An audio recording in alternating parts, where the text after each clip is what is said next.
It is 3:07 in the morning. Your eyes snap open in the dark before you understand why. Nothing woke you. There was no noise, no bad dream you can remember, no reason at all. The room is still. And yet you are completely wide awake, your heart beating a little too fast. Then the first thought arrives. A mistake you made at work, a conversation you thought you had forgotten, a fear about money, about a person, about the shape of your entire life. In the daylight, none of these things could touch you, but right now, at 3 in the morning, each one feels enormous, final, and impossible to fix.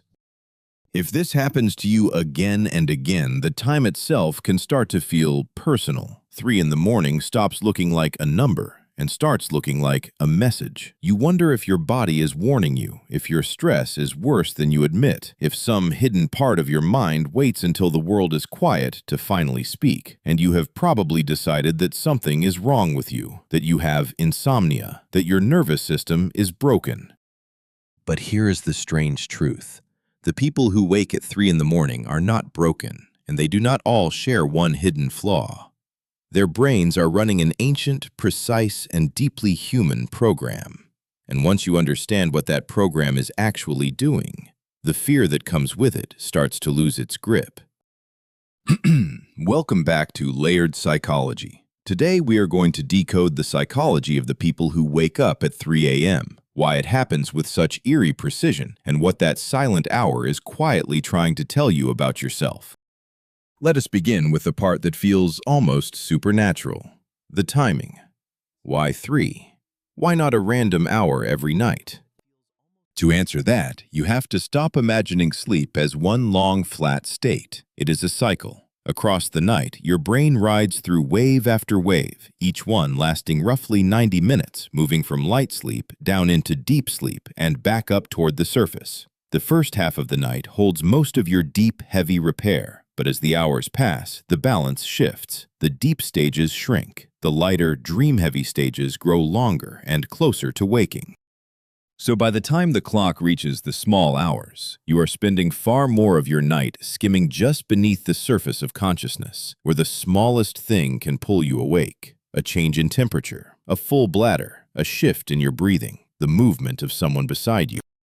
And here is something almost no one tells you. Brief awakenings are completely normal. The sleeping brain does not seal itself off from the world. All night long it surfaces, checks its surroundings, adjusts your body, and sinks back down. And most of the time, you never form a memory of it, which creates a strange illusion. You may wake many times in a single night, but you only remember the one where you became alert enough to look at the clock. And if the clock says 3:04, that number becomes part of the memory. The other tiny awakenings vanish. After a few nights, your mind starts collecting evidence for a single story. I always wake up at 3. The clock does not just report the experience, it helps create it.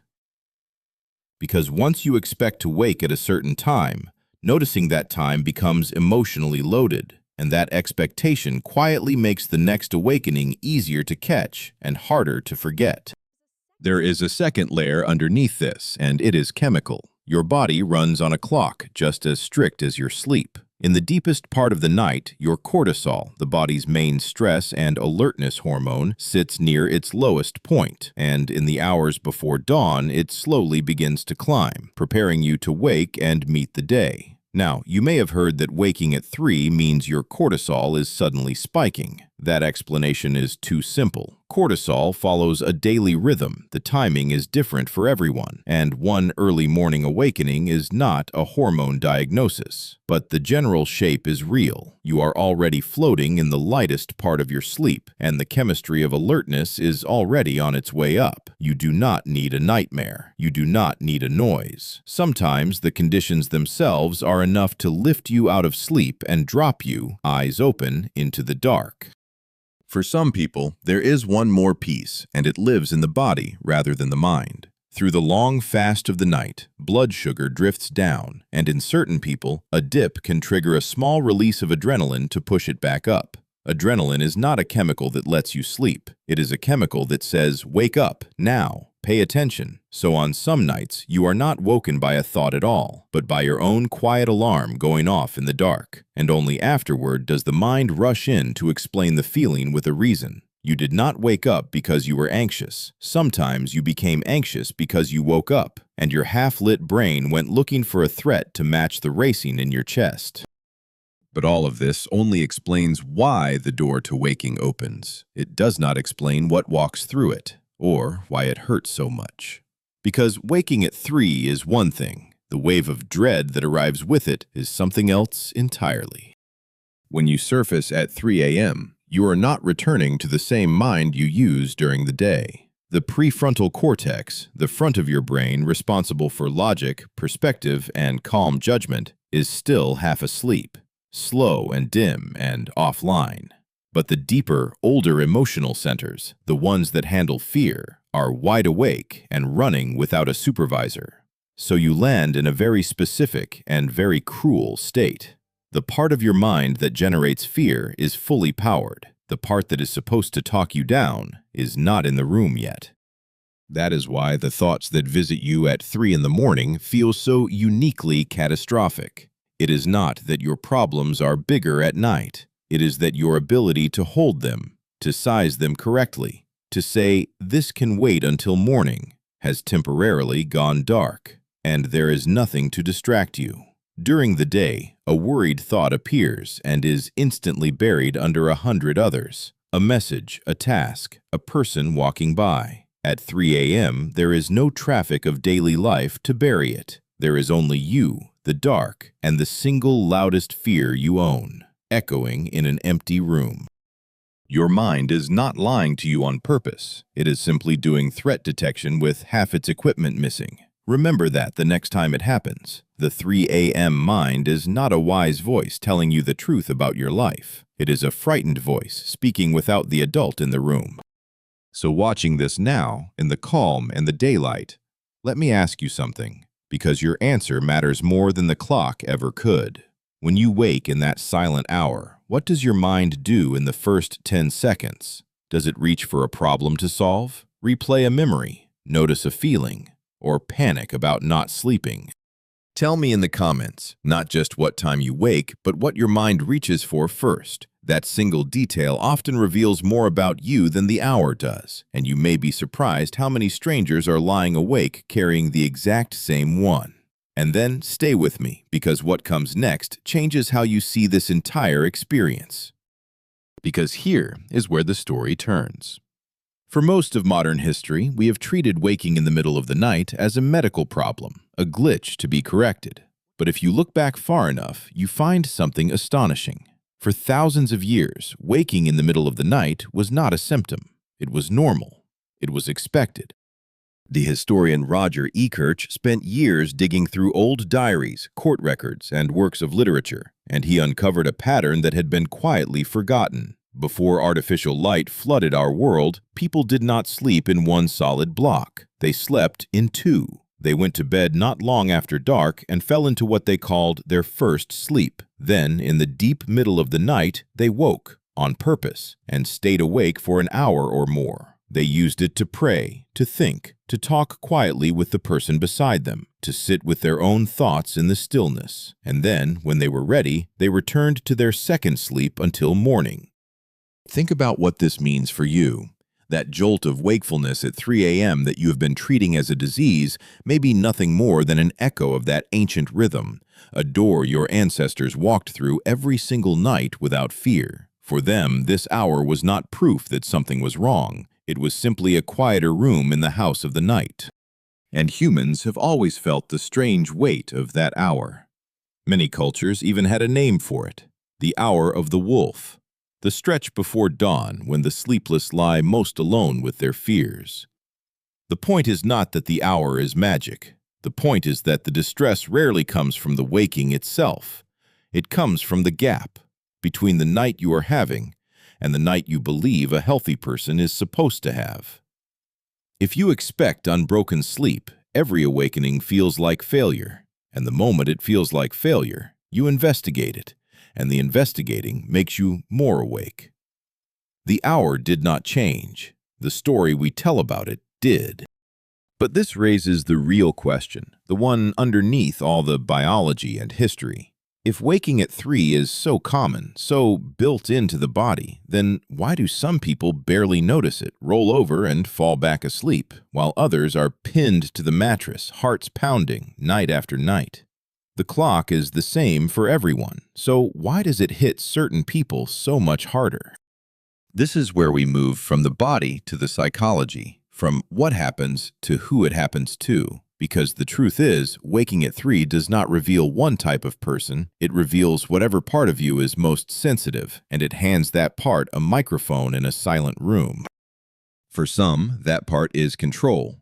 These are, almost always, the people who hold everything together during the day. The reliable ones, the composed ones, who answer calmly, carry the weight, and never let it show.